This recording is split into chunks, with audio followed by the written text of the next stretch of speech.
Now that is what I am talking about.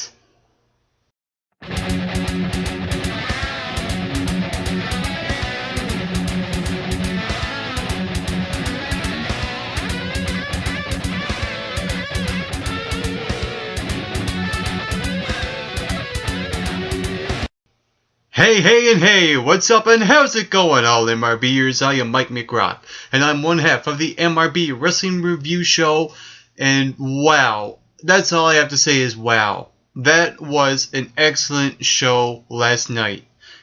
NXT presented Takeover 2 or NXT Fatal 4-Way, whatever you want to call it.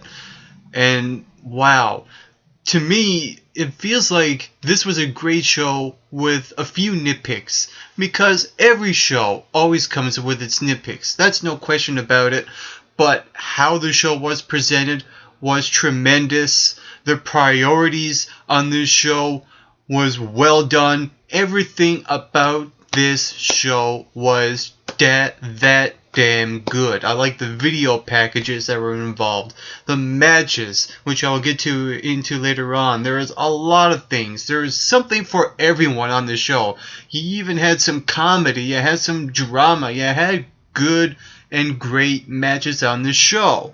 And I'll start off with the first match, I guess, and that was the tag team match, the Luchas, now known as the Lucha Dragons, at the end of the match, taking on the Ascension. And what I like about this match is that now we see Sin Cara and Kalisto really starting to feel like a team. You have the matching masks, you have the matching trunks, you now have the new name of the Lucha Dragons, and you also have new, really good theme music.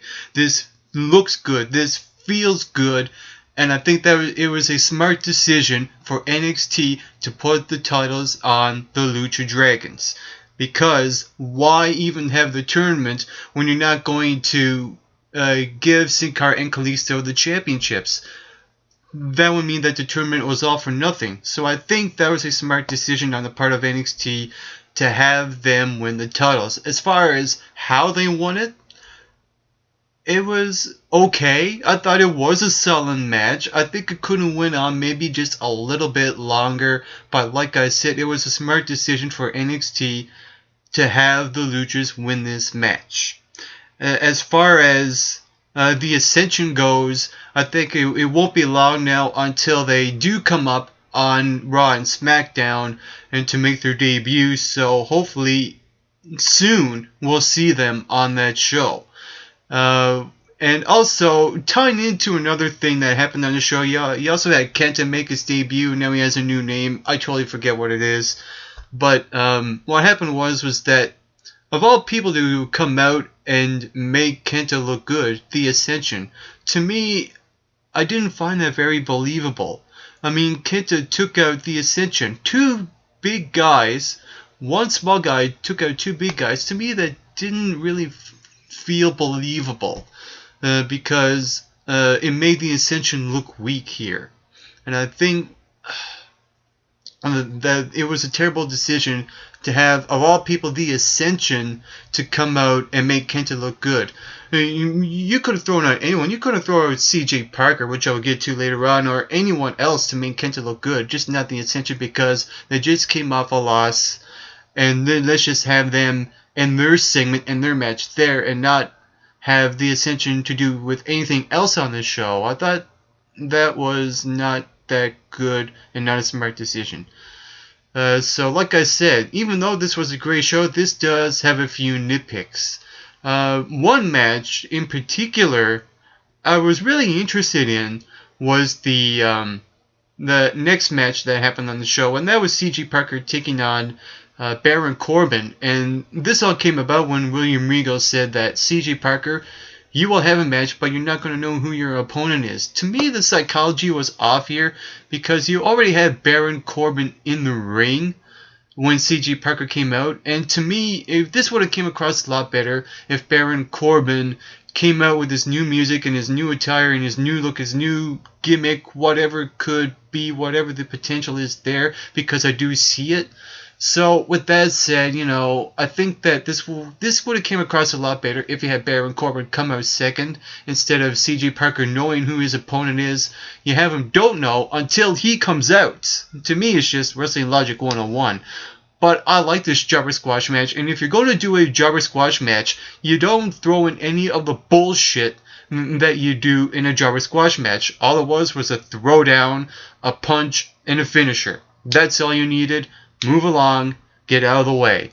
So I actually liked this jobber squash match, and I do see potential in Baron Corbin. I'm curious to see what NXT is going to do here, and it's also refreshing to see a big guy now being established on NXT because there are a lot of small guys. So to me, this feels really good. Also on the show, you also had Enzo Amore taking on Sylvester Lefort, and the loser of this match had to get his head shaved. Even though Enzo won, I didn't get to see Sylvester Lefort get his head shaved. But we did get to see the next best thing, and throughout this entire show, you had this comedy element between Team Soft and the Legionnaires, and this was funny, this was entertaining. And I really enjoyed what was going on with these two teams, and at the end, you have Marcus Louis take the brunt of it all, make him to get embarrassed, and Enzo poured the stuff over his head, and now he's freaking bald. This was funny. This was awesome. And then we also had a match between Charlotte versus Bayley for the NXT Women's Championship. And I thought this match was actually pretty good. I don't think it was the best NXT Women's Championship match on a 2-hour special event. I think the match between Natalya and Charlotte kind of trumps this maybe just a little bit. And the Paige versus Emma match, maybe just a little bit. But even though I'm saying that, this was still really good. And you have Charlotte win this match. I kind of expected this. This wasn't predictable, but when predictability is done right, it's done right and it's done well. I thought that Bayley worked most of this match, and Charlotte just gained the upper hand and won the match. So I was fine with how this match ended and the way it did. My only little issue is that sometimes NXT can't make up their minds when it comes to heels and babyfaces. What are they? Just make up your mind, because here you have Sasha Banks come out, and she's beating up on Bayley at the end of this match. And then you have Charlotte look over and see what's going on, and then she comes into the ring and starts throwing down Sasha Banks. Maybe this is a whole respect thing, but to me, I'm not sure about the way this ended, because I would rather see Charlotte as a heel than a tweener. Just the way they presented it, it almost feels like that NXT is kind of going out of the way to make people look maybe a bit awkward, maybe a little bit different. The whole tweener thing is not really the best thing to go when it comes to building up superstars on NXT, because to me, when you're reacting to someone, it should be just one reaction, boo or cheers. You can't have both. So I think that was really weird how that ended. And it's also teasing a possible triple threat match. I like that sometimes, you need to